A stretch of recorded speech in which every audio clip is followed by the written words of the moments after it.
kicking it off this episode with a real deal JoJo Siwa backpack.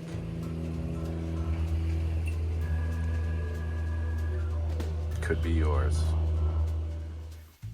Hey everybody, how you doing? Welcome back to Monkey Shine Lab, such as it is. It's raining, cold, and ugly and gray outside here on an April 20th day, but my wife and I went out and took a look around at a couple of places in Independence, Oregon, so please come with us and check all of that out. I had to obliterate all of the sound and just put in a soundtrack for these pokes around in the stores because they had music going and there were people discussing personal things like business and etc. So I don't want to interrupt anybody's privacy any more than I have to when I make one of these videos.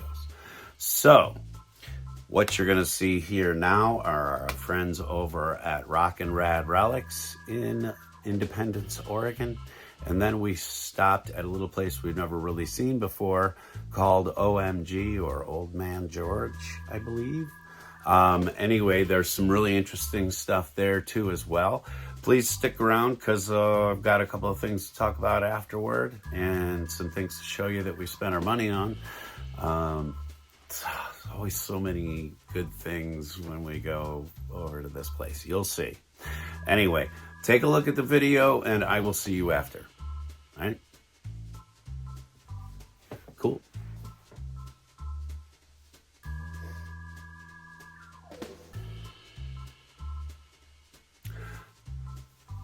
I'm gonna wait around while you're watching the other videos. So you know what? Damn, I gotta edit. Hang on. Ready?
Well, we gotta wait for the crossing traffic. With the cell phone. I love that. Oh my God, I'm so happy. That's what you get when you're out. This is Main Street. This is Main Street Independence. So, did you see anything you liked? I saw a ton of things I liked, but we did end up spending some money at Rockin Relics. They are in Independence, Oregon. Both the stores, actually, that you saw today are in Independence, Oregon. And I do know that at the very least, the folks at Rockin Relics do maintain a very active Facebook page, so you can go find them there. I would assume they have an Instagram, but I'm not certain of that fact. I will find out. Because we're getting nicely friendly. I would like to, of course, ask forgiveness for my wife and I going in there and talking everybody's ear off. We had a can of energy drink before we got out of the car, and things got a little out of hand. But we did go and spend some money today, so I would like to go over what that was. My wife found some really cool trinkets and little things here and there that she's making these hats right now. She's going to be vending for the next couple of weeks, and she's making. If you're interested to find out that information, I will get what my wife would like me to throw up on the screen, and try to do that either this episode or one in the very near future here. But to show you what I did pick up, last time we were at Relics, there's a stack of Blu-rays there, and I thought that the copy of the Justice League that was there was the Snyder cut, and I was going to pick that up because it's on Blu-ray. I don't have it on DVD because I don't care about it that much. But I did find Dark Phoenix, which this is actually not a bad film, folks. I'm not the biggest X-Men fan, but I did read the comic in the 80s, and so I consider myself enough of a fan to say that this wasn't terrible, and it was close enough to the comic book, but without boring me. I gotta tell you, if they were gonna make a movie, just kind of put the comic book up on the screen, you could do that with animation. You don't need to spend $400 million. So the other thing about screen presence is this really, really cool. Wipe a little of the dust off of it because in Oregon everything is dusty. But this was $10. It is the body of it is die cast anyway.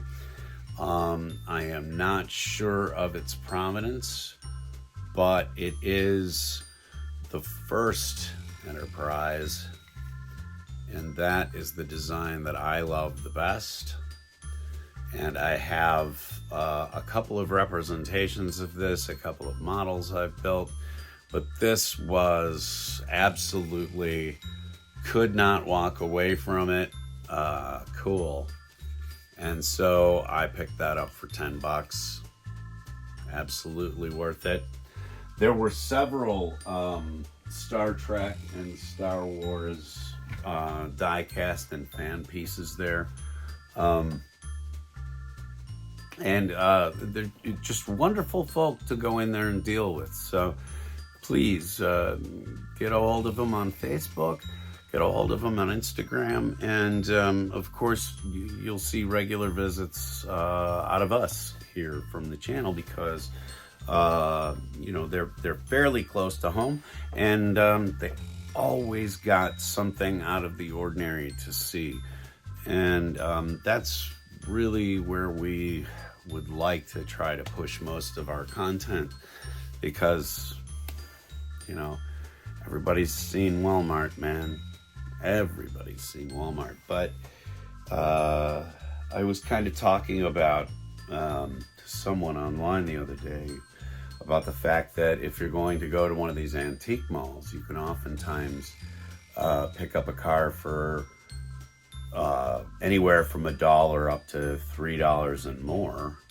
But if you are, you know, a good bargain hunter and you go check it out, you know, spending $3 the other day on that Golf, which I picked up, $3 spent at a local vendor into a local vendor's pocket for hanging on to this since 2018 in such fine condition seems to me a nice balanced payoff. So I'm not going to argue. And I would rather pay $3 for this Porsche 917 than any of the copious amounts of trash that Mattel is billing the pegs with this year. And how do I know about that? Well, because I've been watching Philippine channels open cases of Matchbox and Hot Wheels, and so I've seen them open the cases all the way up through H, at least now, H or J, maybe more. You can find them too, and I'll do I'll list some of my more favorite ones here on the show pretty soon. But all you got to do is search case openings, Hot Wheels case openings, Matchbox case openings, and there are several people out there that do very consistent work on showing you exactly what will be coming in each case. That's why, for those of you new to this, that's why you see some of us take something off of the peg or out of the bin, and we will look, and there's a little number across the top up there. On American cards, this number up here ends in a letter, and that letter is the case you're looking at. So if you don't know about that, there you go. There's your first pro tip. And I didn't come up with this information. It was handed down to me by the elders in the winter months when we would sit and fix the nets, and they would teach us. Bullshit, and I learned it from somebody else on YouTube. Anyway, folks, thank you very much for coming out here to Monkey Shine Lab. There's a lot of folks out here doing what we do, so we appreciate it when you come spend a couple of minutes of your life here with us. And if you would like to, please hit the subscribe button below. If you're not sure what that subscribe button below thing means, Google is your friend. And so are we here at Monkey Shine Lab. Everybody, thank you very much for coming out, and we will see you again very soon, probably tomorrow, right here.